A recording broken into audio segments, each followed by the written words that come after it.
tinutuloy na ang pag-alis ni Cardo sa mansyon ni Armando upang puntahan ang kanyang lolo, dahil sa pag-aakala nito na ligtas ang lugar na kanilang pupuntahan. Ikatutuwa naman ito ni Mara dahil ayon dito na sa wakas ay aalis na ang kanyang mga kinaiinisang tao at hindi na niya kailangan pang palayasin ang mga ito.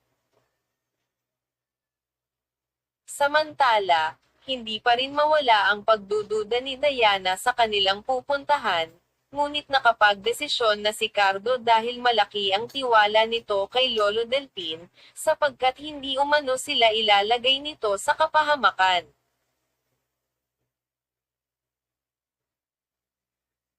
Pagtapos nito ay tuluyan na silang nagpunta sa kinaroroonan ni Lolo Delpin at sinalubong naman sila ni Colonel Almasan upang hindi umano maghinala ang Task Force Aguila, kaya naman habang naglalakad ang mga ito ay sinabi nito na magiging ligtas umano sila sa lugar na iyon, ngunit lingid sa kaalaman ng mga ito na patibong lamang ang lahat ng iyon.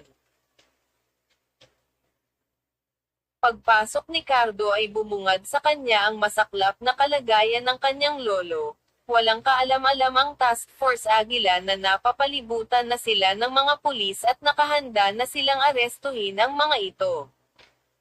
Ano kaya ang mga susunod na mangyayari? Makakaligtas pa kaya ang Task Force Aguila? At ano kaya ang magiging reaksyon ni Cardo kapag nalaman nito na trinaydor sila ng kaibigan ni Lolo Delpin? Iyan ang mga dapat pa nating abangan sa FPJs ang Probinsyano.